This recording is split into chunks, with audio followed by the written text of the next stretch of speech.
Today's image wasn't supposed to look like this. When I stood on the beach in Aberystwyth, the evening light was warm, soft and full of atmosphere.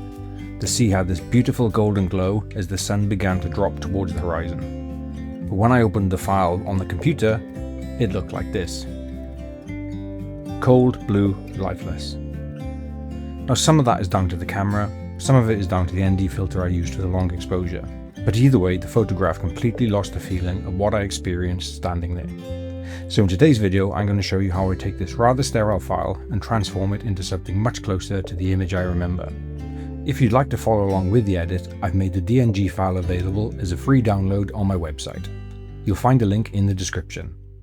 So we're in Lightroom, and as you can see down here, the file name's got DxO Deep Prime 3 written on it. That's because I've run the photo through the Deep Prime process to clear up any noise and enhance any of the detail in the rocks in the foreground and a bit of the sky as well. So the first thing that we're going to do is change our profile, and we're going to change it to Adobe Landscape.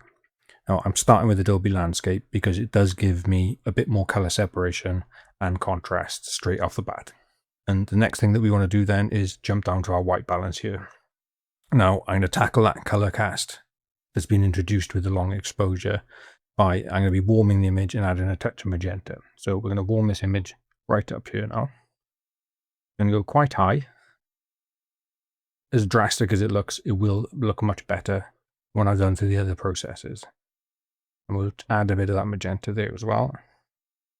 Nice. Looking better already. That blue is completely gone. And by starting to do this, I'm going to be bringing the photograph closer to how the scene actually felt whilst I was standing on the beach as well. Now, the overall exposure itself is already pretty close, so I'm going to leave that one alone and concentrate on the tonal relationship within the image. So a very slight touch of contrast. We're just going to go up a little bit there. Now, I'm only adding a small amount of contrast because I want to retain the soft painterly quality whilst giving a little more structure. Now with highlights, we're going to pull the highlights way down here to about there.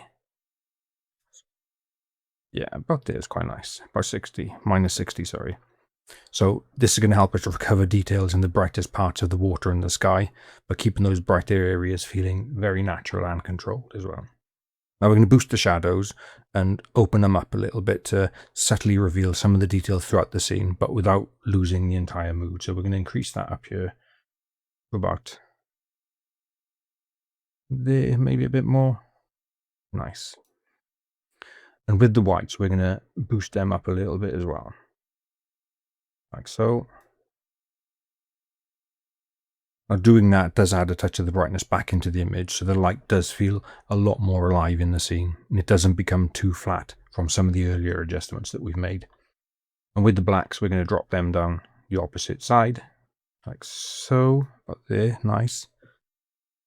And by dropping the blacks, we're going to slightly help anchor the image a bit more and give the composition a stronger sense of depth. So I'm not going to do anything with texture, clarity or dehaze. I'm quite happy with them the way they are, but we are going to boost the vibrance slightly.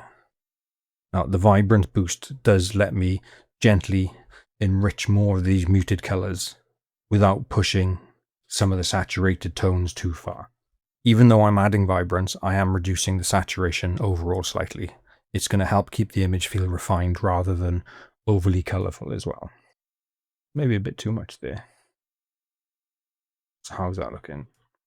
Instant difference. So the next is moving on to the tone curve. So the tone curve is where we start to add a little bit of the character into the image as well. So I'm going to do a little bit more separation between the darker and bright tones whilst keeping everything soft and natural. And this is generally done with a nice basic S-curve. Like so.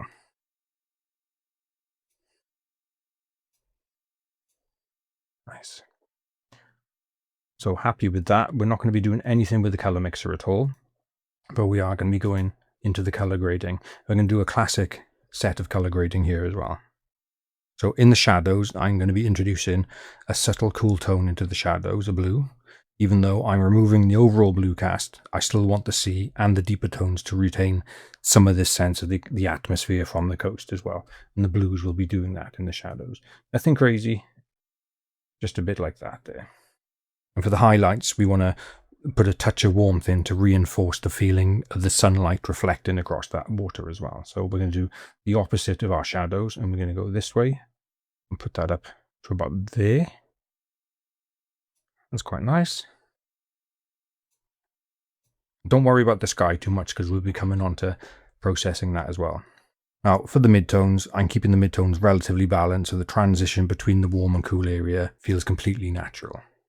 Now we're not going to be doing anything with the detail, lens corrections, transform, lens blur effects, straight into calibration. We're not going to be doing anything with them. So in the calibration tab, we're going to gently reduce the influence of these reds throughout the image. It helps prevent the warmer tones becoming a bit too dominant in the photograph as well. So we're going to drop that down roughly there. Too much maybe. It's quite nice. And we're going to give a small boost to the greens to improve some of the color separation, so it helps maintain a more natural balance across the scene. Just a little boost there. Now we are going to be boosting the saturation of the blue primary as well, which may sound counterintuitive when we are trying to remove the blue cast from the photo, but this adjustment affects color relationships throughout the image rather than simply make things bluer. It helps create a bit of a cleaner, richer color transitions as well. So that's quite nice. I'm quite happy with that. So the next thing we're going to do is we're going to add a mask for the sky. So we're going to go to our mask section, click on sky. It hasn't done it completely well yet, so we're going to add the brush in just to brush that in there just over. So I've gone into the foreground slightly as well, just to blend the content.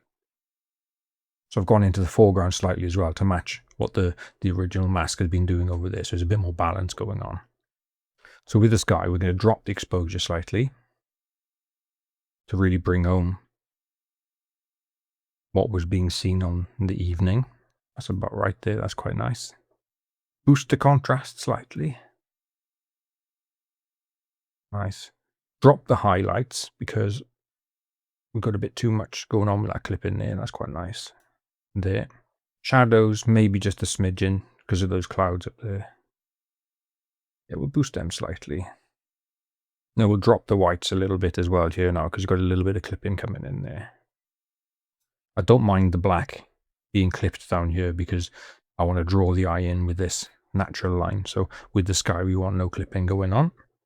And then with the blacks as well, then we're going to just drop them down as well. Just a little bit, just to add a little bit of character and contrast there. Beautiful. Now, as really nice as that looks and as happy as I am with it, I am going to jump into Nik Efex with this. So we can just right click, edit in, Nik Color Efex 9. Because there's two little filters in here I like to use just to give a little boost. And one is one of the new filters as well, and we'll get into that shortly. So here we are in Nik Efex. So if we jump over here to our filters, the first one I'm looking for is my sunlight filter. We press add, drop that down. I'm going to use the dark sunlight filter here. Now it's a bit too much, so I'm going to be dropping the opacity down slightly. And if we do the, yeah, perfect. Just adds a little bit more mysterious feel to the whole vibe of the image. Now, what I like about the sunlight filter is it lets me subtly enhance the feeling of the light within the scene here. Now, I'm not trying to recreate sunlight that isn't there. I'm just simply emphasizing the warmth of the glow that was originally drew me to this scene in the first place. Nice. And the other filter I'm going to add in, which is a new filter in Nik Color Efex 9, and it's not actually used generally for this type of photo, but it's called Halation. So we're going to add Halation, but we need to change it to light Halation there. So otherwise you end up with these weird different colors, which might be fun for you if you want to be creative, but I just want the light Halation there. Now, traditionally, halation is something associated with film, where bright areas are sort of gently glowing into the surrounding areas. Now, used subtly, it does soften the transition between light and dark and helps create a much more atmospheric image as well. So I'm adding that in here. It's a bit of a sort of nod and a wink almost to an autumn effect. So we'll just drop that slightly there. So if we turn that one on and off as well, like that, you can see what it's doing just to this area here. Lovely. Press apply. If we go straight back to our library in Lightroom, we can quickly see the difference of how quick we can go from something here on the left that is quite blue and flat over to a sunset that's just purely colourful and atmospheric. This one on the left is the one that the sensor recorded with the blue cast from the ND filter, and this one on the right is more what I experienced of the evening in the sunset. Here's a closer look on screen of some of the changes closer up. I hope you've enjoyed today's video. Please do let me know in the comments any of your thoughts, and please do think of leaving a like and a subscribe. It does mean the world to me. Thank you very much for watching.